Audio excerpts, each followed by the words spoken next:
Pai, estás bem? Estou bem. Entre o que diz e o que sente, a linha Cancro ajuda-o em todas as questões. 808-255-255. Linha Cancro. Quem atende, entende.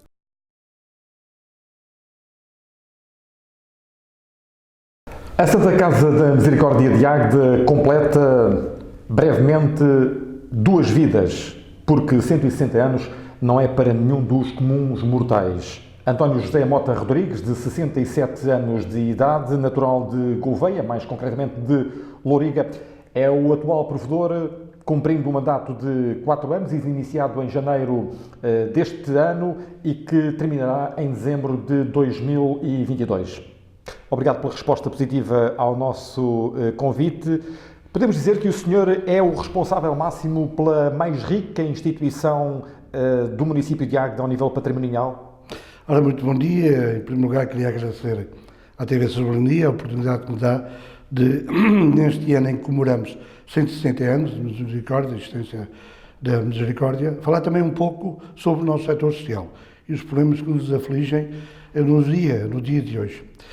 Efetivamente que sou responsável, conjuntamente com os restantes membros da mesa administrativa, pela gestão da instituição mais antiga do nosso concelho. Ela foi instituída no dia 12 de novembro de 1859, herdeira da Albergaria de Águeda e do Hospital do Lugar de Águeda do século XVI e depois do Hospital Nossa Senhora da Boa Morte do século XVIII.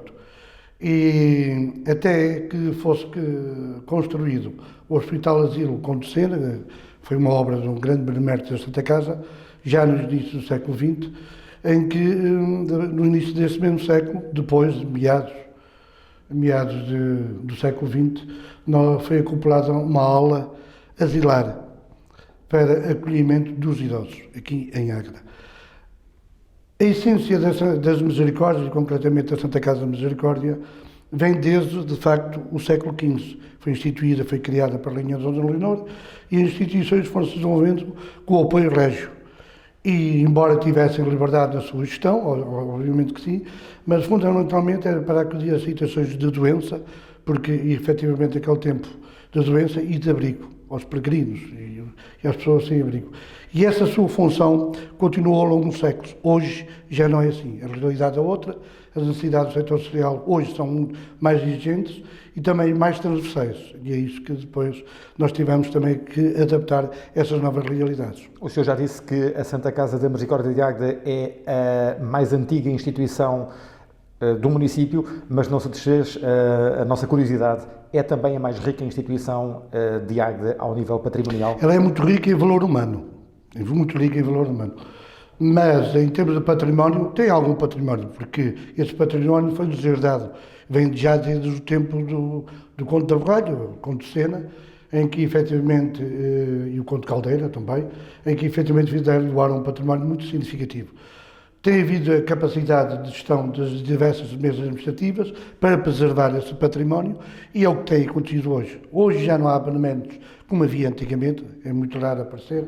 Há pessoas de boa vontade que vão ajudando dentro das suas possibilidades, mas também, nesse aspecto, hoje o Estado está mais presente, porque também é a sua obrigação.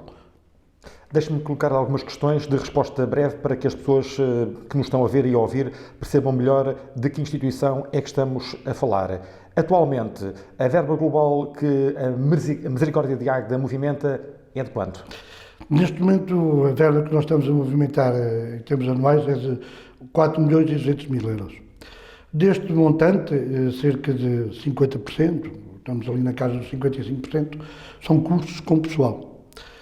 E depois temos outros custos também, custos diretos e custos também indiretos, que fazem com que a gente tenha aqui tenha que ter um cuidado muito grande na gestão desta instituição, de modo a que ela possa ser sustentável para as gerações futuras.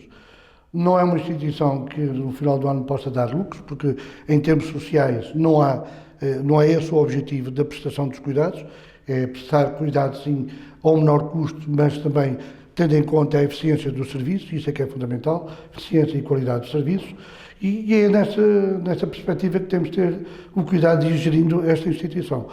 Ela, em termos globais, quando eu falei que cerca de 55% São custos pessoal, porque efetivamente nós estamos aqui a trabalhar, somos pessoas que trabalhamos para pessoas. A mão de obra aqui é muito importante. Neste momento a Misericórdia é um dos maiores empregadores do nosso concelho. Temos diretamente 208 colaboradores, há outros indiretos, mas neste momento a Misericórdia tem 208 colaboradores. Para as diversas áreas sociais que nós estamos a desenvolver. Desde a infância, temos 4 respostas sociais na infância. Da população idosa, que no Lar Conde Sena, desenvolvemos 3 respostas sociais, o centro-dia, o apoio domiciliário e a ERPI, estabelecimento residencial para a pessoa idosa. Depois temos um polo em Barlou. Um polo em Barlou que iniciou a sua atividade em 2005, no dia 28 de fevereiro de 2005, iniciou a atividade através de um lar, que foi lá criado, e depois em julho desse mesmo ano fizemos um acordo tripartido com o Ministério da Saúde e com o Ministério da Segurança Social, no sentido de, e a instituição, no sentido de darmos início a uma atividade na área da saúde. Foi a Unidade de Cuidados Continuados, António Breda, que nós criamos. Hoje, essa unidade tem 2 tipologias, tem uma de média duração com 24 camas e outra de longa duração com também 24 camas. Portanto, percebo que atualmente a Misericórdia gasta cerca de 2 milhões e meio de euros com os seus 208 funcionários, em números redondos, e ao nível de utentes, entre crianças e idosos, quantos utentes é que têm? Eu gostaria de referir um pouco mais dessa primeira parte da sua questão, que tem a ver com os custos com o pessoal. Esses custos com o pessoal também vão contribuir para o desenvolvimento da economia local. Nós, neste momento, não são 2 milhões e 500 mil, mas são cerca de 2 milhões e 200 mil em termos de custos de pessoal. Posso eu dizer que, em termos de economia local, para além desse montante que eu acabei agora de referir, referente aos vencimentos dos nossos colaboradores, temos também o cuidado e a preocupação de dar prioridade em termos de fornecedores aos fornecedores locais. E, nesse sentido, também contribuímos para o desenvolvimento do nosso concelho. Entre os vencimentos e os fornecedores locais, nós estamos a falar de uma verba de cerca de 2 milhões e 700 mil euros que mensalmente ficam aqui, mensalmente não, por ano, ficam no nosso concelho. Por outro lado, em termos do Estado, nós, no final do ano, geramos uma receita em impostos indiretos para o Estado de 1 milhão e 8 mil euros. É um valor muito significativo. É óbvio que também recebemos as coparticipações do Estado, que eu gostaria depois de falar mais concretamente sobre esta matéria, mas aquilo que a gente só recebe do Estado não cobre minimamente aquilo que são os custos reais que é a resposta social. Em número de utentes, entre crianças e diariamente nós prestamos apoio a 492 pessoas, e através das tais 10 respostas sociais que eu acabei de dizer há pouco. E temos os tais 208 trabalhadores. Na área da infância, temos uma resposta inovadora que criamos por solicitação dos nossos utentes familiares, dos responsáveis de educação, porque o Estado só apoia as instituições até o primeiro ciclo. A partir daí não há apoio do Estado. Então nós criámos, a pedido dos pais, como estava a dizer, uma outra resposta, que é o CAL, Centro de Atividades e Lazer, para as crianças do segundo ciclo. Limitada na sua capacidade, mas estamos a tentar resolver este problema com a colaboração e o apoio imprescindível da Câmara Municipal.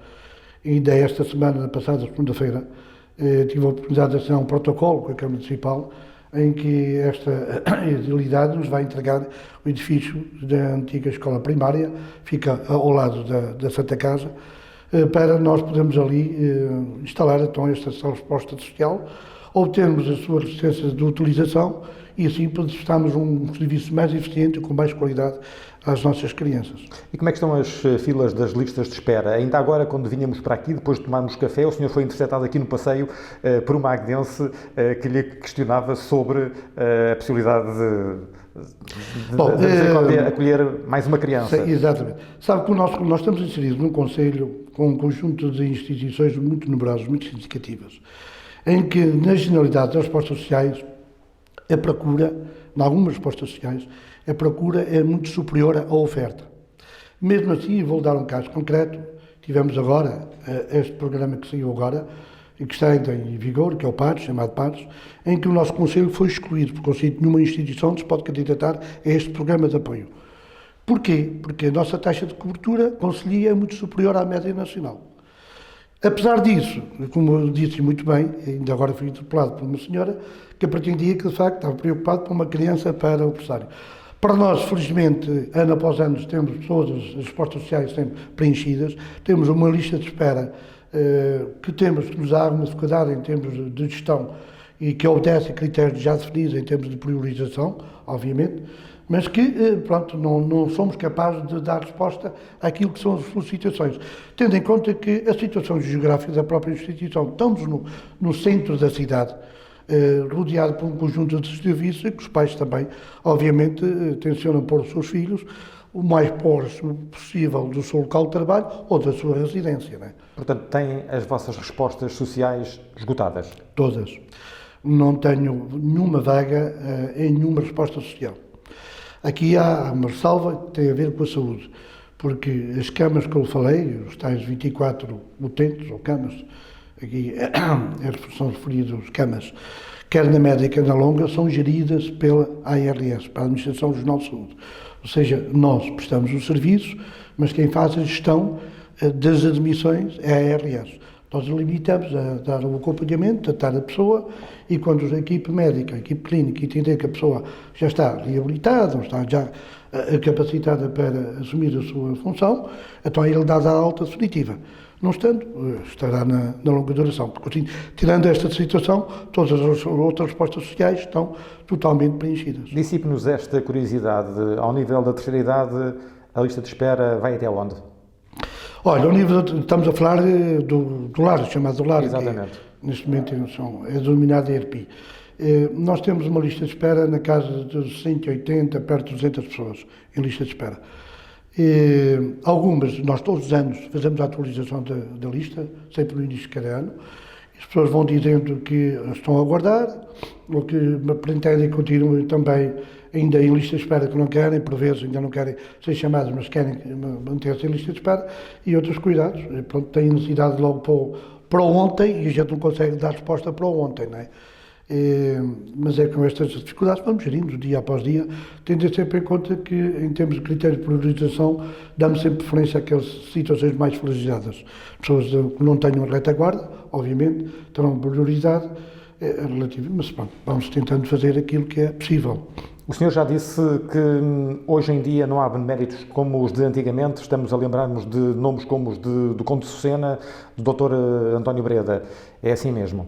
É assim mesmo. Hoje já não existe, efetivamente. Tivemos recentemente uma senhora benemérita e muito benemérita, porque nós temos que analisar esse dado não pelo valor em si, porque o valor em si também tem a ver com a capacidade que a pessoa tem. Quem tem 100 e dá 50, dá aquilo que entende que deve dar. Quem tem 100 e dá 100, este gesto é muito mais nobre do que aquele que deu só 50 e que poderia dar 100. Tivemos um caso agora, concretamente, de uma senhora que nos doou todos os seus bens, quer monetários, quer em termos de imóveis. O valor não foi significativo, mas para nós foi muito significativo, que era tudo aquilo que a senhora tinha. Não é? Mas tirando estes casos, são casos muito pontuais, não temos tido agora situações de beneméritos, não temos. A forma encontrada para assinalarem 160 anos, brevemente, é a primeira Conferência da Economia Social em meados do próximo mês. O que é que o provedor da Santa Casa da Misericórdia de Águeda espera desta iniciativa? Está preocupado com o futuro da economia social? Estou muito preocupado, aliás, todos nós que estejamos no setor social temos de estar preocupados com o futuro. E temos de estar preocupados perante um paradigma que nós temos um desafio muito grande, nós temos pela frente, que é isto. Recentemente, a Eurostat divulgou que Portugal, até 2050, vai ser o país mais envelhecido da União Europeia. E é precisamente esses problemas que gostaria de que nesta conferência pudéssemos analisar. Temos ali no primeiro painel os desafios do setor social, em que estarão pessoas muito capacitadas para nos dizer como enfrentar estes novos desafios. O Presidente da União das Misericórdias Portuguesas, Dr. Manuel de Lemos, o Diretor da Segurança Social, também enquanto entidade que promove os acordos de cooperação e o setor também universitário, através da professora Mariana Amorim, que irá também abordar esta questão. Depois temos um outro, da ação social, o papel das autarquias no envelhecimento do país. Também é importante, tendo em conta aquilo que eu acabei agora de dizer. E por último, da parte da tarde, temos também um outro painel que achamos importante para o dia a dia, que é a dignidade e o humanismo nas respostas sociais, que é importante que, como é um trabalho que eu há pouco referi, feito por pessoas para pessoas, é fundamental que esse trabalho seja feito, acima de tudo, com amor. Vamos por partes. Quais são os grandes desafios que nos dias de hoje se colocam às organizações sociais? Em primeiro lugar, na sua ótica. Eu quero só lembrar que ainda há pouco tempo a União Conselhia das Instituições Particulares de Solidariedade Social elencou uma série de objetivos que pretende alcançar no futuro e apontou o dedo àquilo que, na ótica das IPSS, deve ser o caminho a trilhar no futuro imediato. Exato. De facto, através do inquérito que a União Conselhia das IPSS fez, a todas as IPSS do nosso Conselho, nós detectamos ali um conjunto de problemas que nos afetam a todos nós. Em primeiro lugar, está, de facto, a problemática dos acordos de cooperação com o Estado. O Estado hoje não consegue, não tem capacidade, não tem evidenciado essa capacidade de responder àquilo que são necessidades, porque as comparticipações que o Estado faz é um pagamento da prestação de um serviço que nós efetuamos. Eu vou dar um exemplo concreto. No setor da terceira idade, o papel do Estado é 1%. Cerca de 70% do apoio à terceira idade é assegurado por IPSS. 28% a 29% para entidades privadas com fins lucrativos. E apenas cerca de 1 e pouco por cento, 2%, é o Estado que assume esse papel.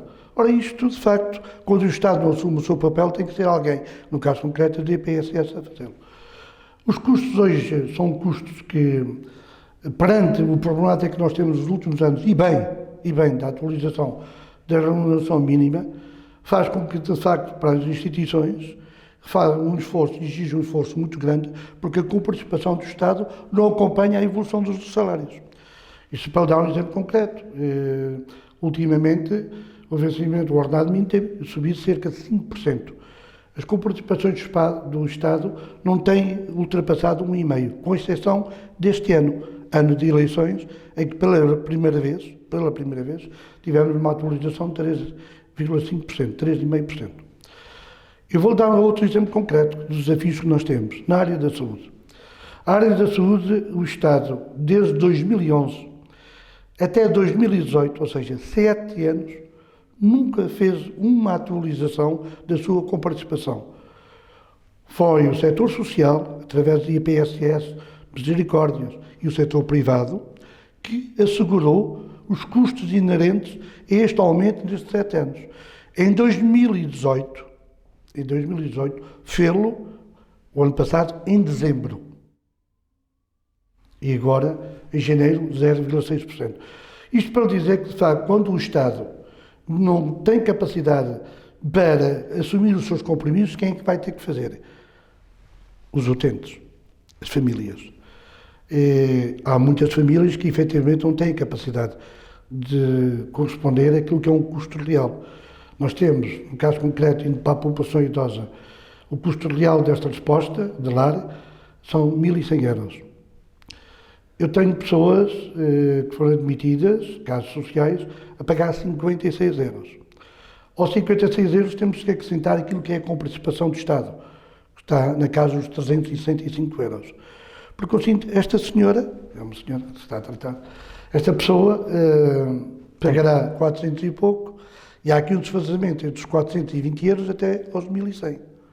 Como é que as instituições vão depois fazer, cobrir todo este déficit? Não é? É óbvio que temos outras respostas sociais que são mais rentáveis e é aqui que tem que haver um grande cuidado.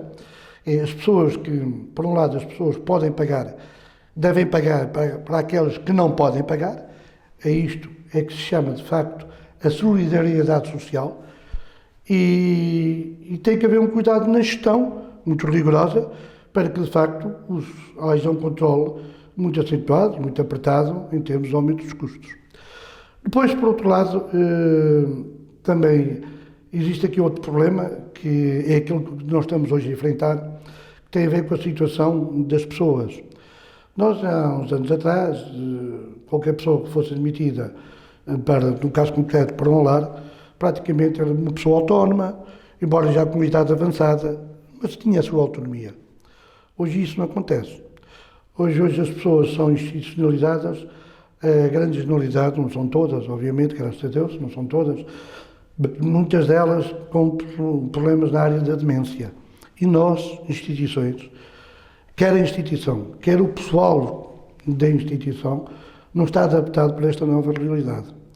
A Misericórdia, há uns tempos desta parte, há alguns anos, eu já estou ligado à Misericórdia, desde 2002, o tempo do professor o Sr. Adolfo Locke, depois fiquei mais 6 anos com o Dr. Amorim e agora estou no segundo mandato da Misericórdia, porque eu tenho acompanhado a evolução da Misericórdia ao longo destes 17 anos, praticamente 17 anos.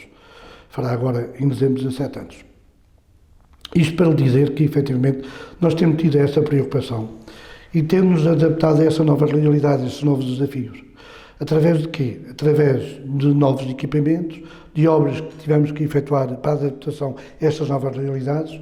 Só a título de exemplo dizer que nos últimos 10 anos, a Maria e o Jorge têm acompanhado isso, teve a oportunidade de estar em algumas tomadas de posse onde isso foi referido.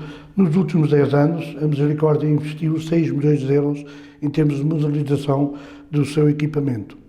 E desses 6 milhões de euros, 1.800.000 foram com a participação da Câmara Municipal e apenas 200 e pouco, perto de 200.000 do Estado Central, Governo Central.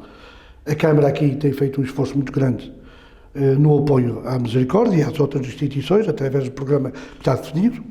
Todas se podem candidatar a medidas de apoio do associativismo e honra para a Câmara. Então, os parabéns, de facto, há uns anos desta parte, para esta política de apoio ao setor social. Mas, para além disso, também tivemos que arranjar e adaptar aqui um quadro pessoal de acordo com esse tal novo desafio. E assim, hoje, a Misericórdia tem médicos, diariamente, tem uma cirurgiã, tem uma fisiatra, tem fisioterapeutas, temos 2 ginásios, temos um enfermeiro especialista, temos enfermeiros, temos assistentes sociais, temos gerontólogos, temos psicólogos, temos terapeutas da fala, nutricionistas, e um terapeuta ocupacional e um animadores culturais. E todo este conjunto de técnicos, conjuntamente com o pessoal, consegue, de facto, ir dando resposta a essas novas necessidades que eu acabei de referir, principalmente na luta contra, no acompanhamento dos problemas da demência. O senhor quase que deu a entender há pouco que as organizações sociais podem ou podiam dispensar o apoio do Estado tão pouco não, o que eu disse há pouco é que o Estado não assume o seu papel, que é diferente. E às vezes há aspectos que tão simples, e que podiam ajudar-nos. Eu dou um caso concreto. Eu tenho lutado e peço que consegui alguma coisa nesse sentido, quer junto à União das Misericórdias, quer nas reuniões que tenho tido e encontros que tenho tido com o diretor do Centro Distrital, para que o Estado assuma o seu papel no cumprimento das suas obrigações. Concretamente, estou-me a referir aqui ao pagamento das vagas sociais e ao pagamento dos complementos. Isto é um valor que, só para dizer, no caso concreto da Misericórdia, e quando eu lutei muito por isso, para este pagamento, nós já há 3 anos não recebíamos pagamentos de vagas sociais. E após muita luta, eles foram começando a pagar, e hoje, praticamente, ainda não estamos em dia, mas praticamente estamos em dia. Estão a pagar aquilo que é referente ao ano de 2019. Quando ano após ano andávamos com 2 anos. Isto são valores muito significativos que dificultam a gestão diária das instituições. O Estado tem que assumir as suas responsabilidades. Em termos de inovação, nós fazemos candidaturas, temos tido essa grande preocupação e tentamos também desenvolver e promover ações intergeracionais, de modo a sensibilizarmos a nossa população infantil para a solidariedade social e para os problemas que no futuro vão enfrentar, nomeadamente esta questão do envelhecimento. Mas para isso, de facto, tínhamos que ter outro tipo de apoio, porque não podemos ser só nós, agentes locais, a desenvolver isso. Uma grande preocupação e o objetivo que esta mesa administrativa tem para este mandato é precisamente este.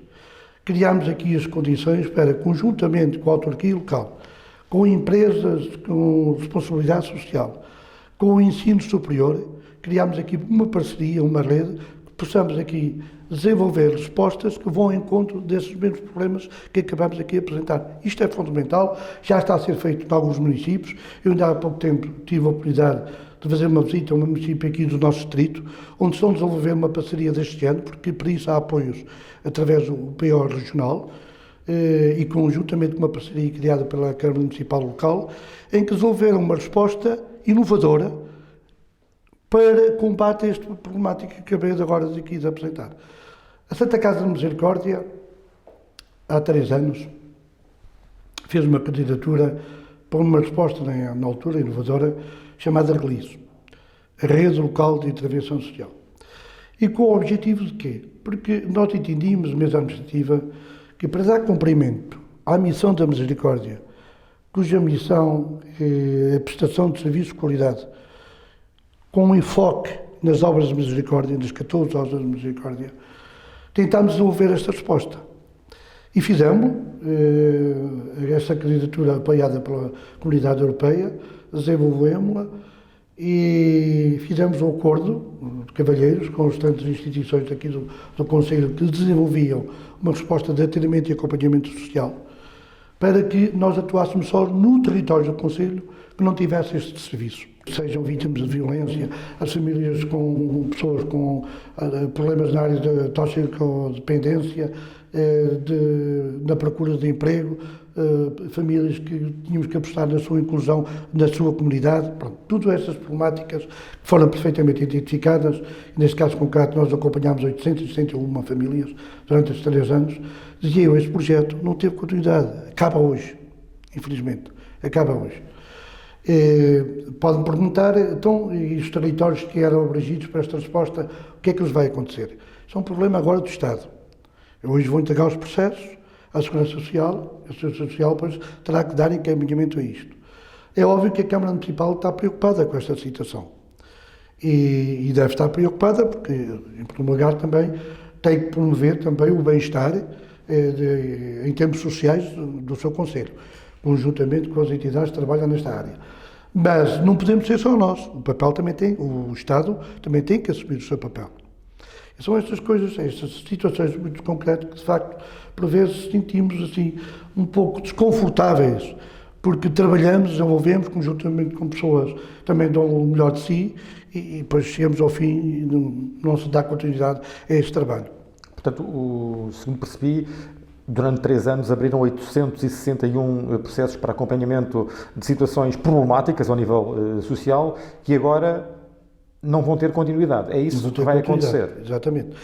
Essas famílias, fizemos 5.230 atendimentos, elaboramos 311 acordos de intervenção social e pronto, este trabalho está feito para essas famílias, em que muitas das problemáticas foram resolvidas, nomeadamente até na área que não frisei há pouco, do conhecimento dos seus direitos em termos sociais. Muitas famílias não sabem os direitos que têm, aquilo que é a obrigação do Estado e que é um direito nosso enquanto cidadão. E isto também é foi um papel que todo este conjunto de técnicos, eram 5 técnicos que estavam no terreno, uma coordenadora e 4 técnicos operacionais, fizeram ao longo destes 3 anos, um trabalho belíssimo. E este trabalho foi uma aposta muito boa, como eu disse há pouco, porque nós quisemos, eu pessoalmente, enquanto professor, fiz um enfoque muito grande nele, porque eu queria dar corpo à missão da nossa misericórdia. Porque não fazia sentido ter uma misericórdia prestasse apenas, único e exclusivamente serviço nas tais respostas sociais que são desenvolvidas pela generalidade das instituições do país. Tem que haver uma outra que aposte mais na comunidade diretamente.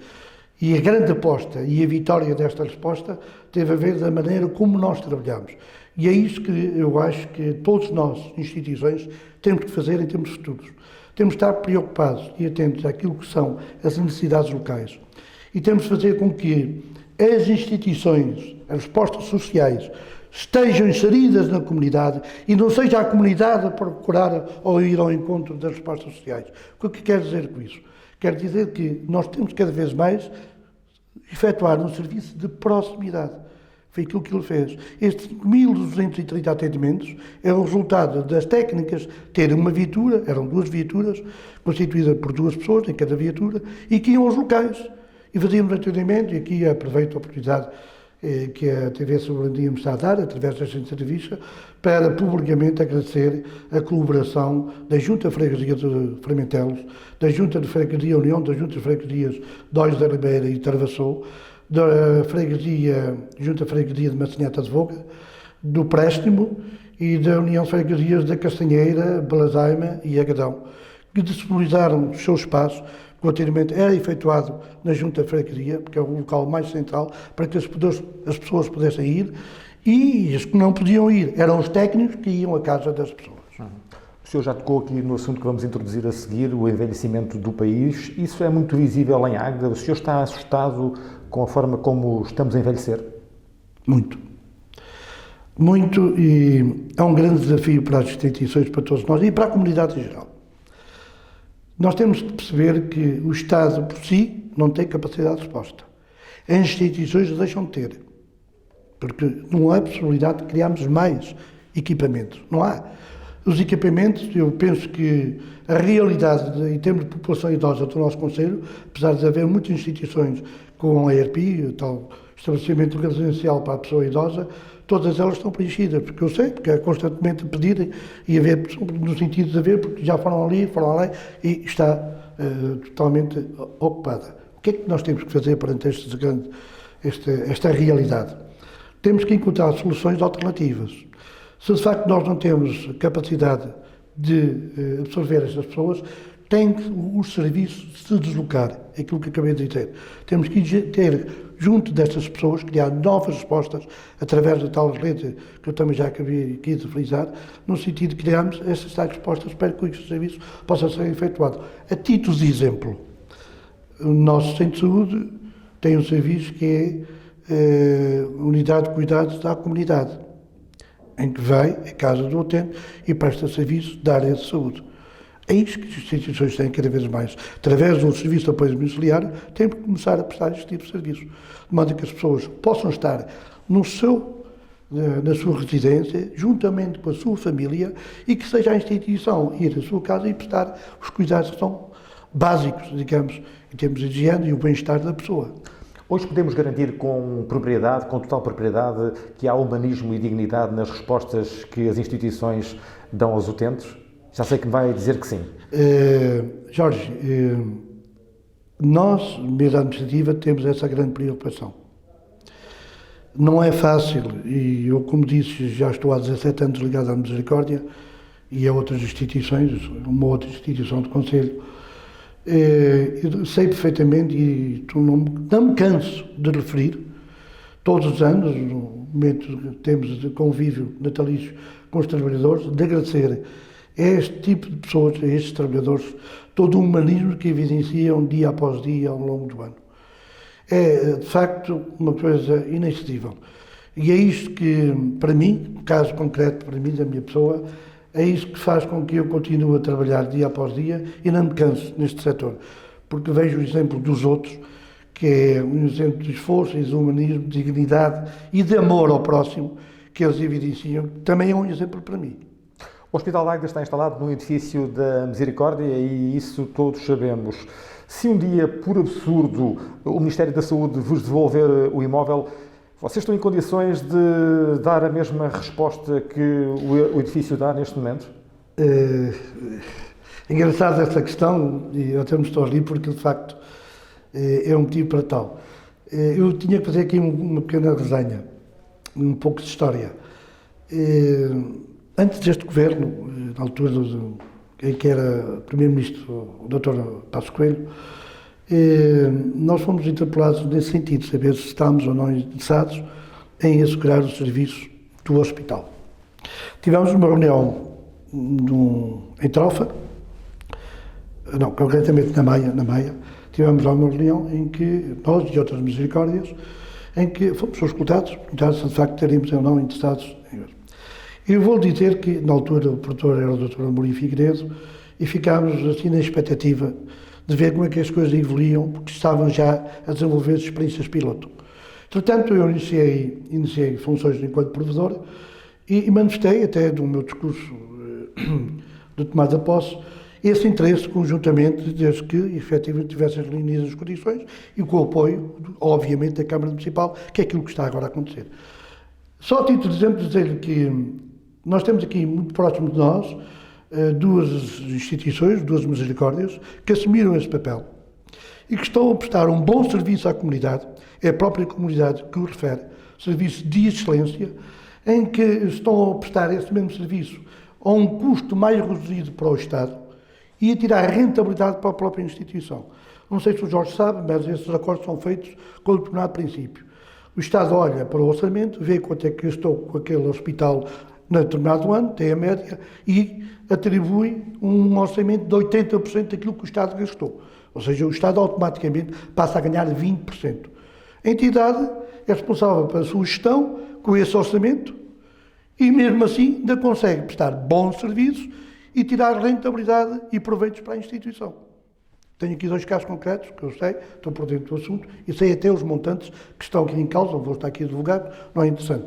Mas o interessante é dizer que, efetivamente, nós, todo o setor privado, presta, e digo isto com conhecimento de causa, não quer dizer que seja a generalidade, mas a grande maioria das instituições conseguem prestar um bom serviço, com um menor custo do que aquilo que é feito pelo Estado. Um dos casos é o da Mialhada. É da Mialhada. E qual é o outro? Anadia. Anadia e Mialhada são dois bons exemplos.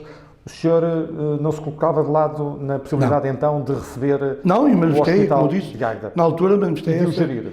Nós éramos capazes de gerir com pessoas competentes da área de saúde, tinha que ser, obviamente, o caso que temos agora em Barlou, porque assim, temos lá a área da saúde, e está sob a nossa responsabilidade, mas com o acompanhamento do Estado, obviamente, através da ALS. E é isso que teria que acontecer, porque assim, as misericórdias, não sei se o Jorge tem conhecimento ou não, a União das Misericórdias tem uma outra área, que é o Grupo de Misericórdias de Saúde, vocacionada precisamente para isso.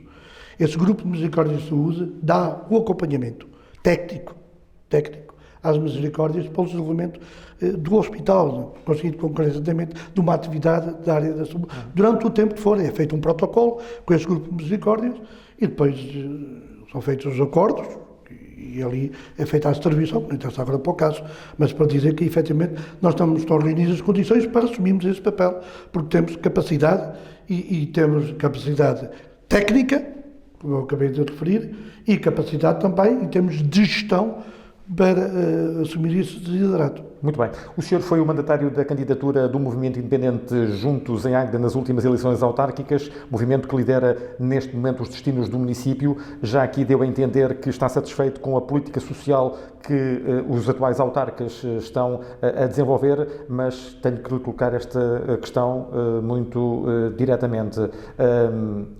A política que está a ser adotada tem ido ao encontro das suas expectativas? Está satisfeito? Não está arrependido de ter sido mandatário? Está satisfeito com os atuais autarcas em funções?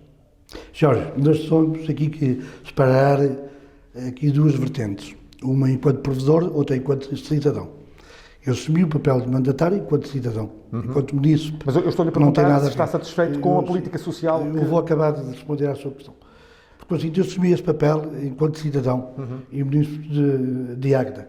Eu assumi-o com muita honra, porque sabia o que estava a fazer e o porquê é que estava a fazer isso. Porque em termos autárquicos, eu sempre entendi, quem me conhece sabe perfeitamente, eu sou militante de um outro partido, nada tem a ver com os Juntos, nem sei para aqui chamado, mas eu sempre pensei que em termos autárquicos, o que está em causa são as pessoas e a capacidade das pessoas para gerir os destinos do nosso Conselho. Isso é que é fundamental. Pessoas que dediquem e que tenham experiência, de facto, acima de tudo, e pronto, e que sejam capazes de ir. Agora, concretamente em termos de misericórdia, tal e qual como todas as instituições que desenvolvam atividades que estão inseridas no setor da economia social, têm tido o apoio, sempre que solicitado, por parte dessas instituições da Câmara Municipal. E esse apoio é igual para todos. Estou a citar, as regras estão definidas, e o Jorge deve conhecer, através da candidatura que nós fazemos até 31 de março de cada ano, em que apresentamos o nosso plano de atividades, dizemos o que é que nós pretendemos e a Câmara, dentro das suas capacidades, no caso concreto nós fizemos a assinatura esta semana, passada segunda-feira, segundo disse o Sr. Presidente, numa reunião que teve com todas as instituições ali presentes, instituições, associações, coletividades, tudo o que fosse, a Câmara investiu, ou tem previsto, um investimento na ordem de €500 mil, o que é um esforço muito significativo. E esse apoio tem sido dado, não mais que isso, não mais que isso. O senhor teve um percurso profissional de 41 anos, já me disse, tem 67, está reformado, tem dedicado a sua reforma quase que em exclusivo ao movimento associativo social, quer seja na Misericórdia, no Centro Social e Paroquial da Borralha, quer seja na Conferência Vicentina também da Borralha. Sente-se bem neste papel? Sinto-me bem e quando Deus me der forças e vontade de trabalhar, estarei ao serviço da comunidade nesse sentido. Obviamente que muitos anos também cansam e temos de dar sempre a oportunidade a outros modos de gestão, a outra visão em termos globais. Mas em termos de Misericórdia, eu e esta mesa administrativa tencionamos terminar este mandato. Também um grande desafio que temos é arranjar uma equipe que dê continuidade a todo o trabalho, porque uma obra nunca está acabada. Nós, como eu referia aqui há pouco, iniciámos em 2002 um projeto algo inovador, muito ambicioso, e eu aceitei o desafio porque tratava-se da pessoa do engenheiro Adolfo Locke, mas assumimos um passivo da Misericórdia de €2.500.000 em 2002. E assumimos-lo com um sentido de responsabilidade. E pusemos o equipamento que nos foi cedido, os tais €2.500.000, foi o custo das obras de Barlou, mas só tinha paredes. E tivemos que equipá-lo, tivemos que o pôr a funcionar, tivemos que reformular todo o setor, quer da área do lar conde cena, os equipamentos do lar conde cena, quer da Casa Criança. Pronto, esse trabalho foi feito, não está acabado, obviamente que não, mas aquilo que me alenta, e de facto é o gosto que eu tenho de estar com as pessoas e de me sentir útil de trabalhar também para os outros. O senhor em 2022 completará 20 anos na Misericórdia de Águeda. Como é que gostava de ser recordado pela sua passagem por esta instituição? Bom, acima de tudo, nunca ninguém é perfeito. Todos nós sabemos isso. E eu acho que as pessoas, quando são criticadas, é sinal que a pessoa trabalhou. Porque errar é um fator humano. Tudo que eu fiz não foi tudo correto. Se calhar, errei. Mas temos que aprender com os erros. E aprendendo com os erros é que a gente constrói o nosso caminho. E foi esse caminho que ano após ano e fui construindo e quero, de facto, chegar ao final do ano e dizer, no meu sentido, e também para com o próximo dizer que efetivamente cumpri a minha missão. Se calhar não fui ao alcance de todos os eixos de toda a comunidade, estou a falar da comunidade da Santa Casa de Misericórdia, mas pelo menos fiz um esforço nesse sentido.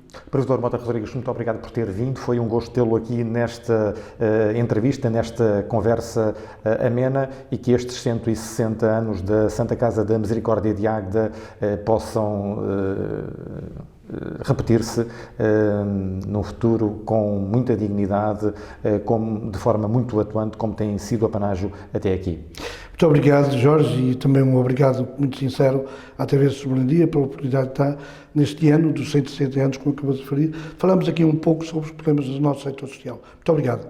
Ficámos a conhecer a Santa Casa da Misericórdia de Águeda mais de perto, no ano em que completa 160 anos.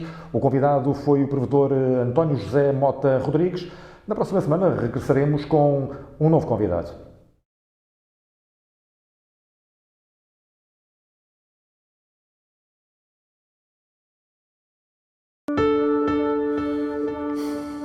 Pai, estás bem?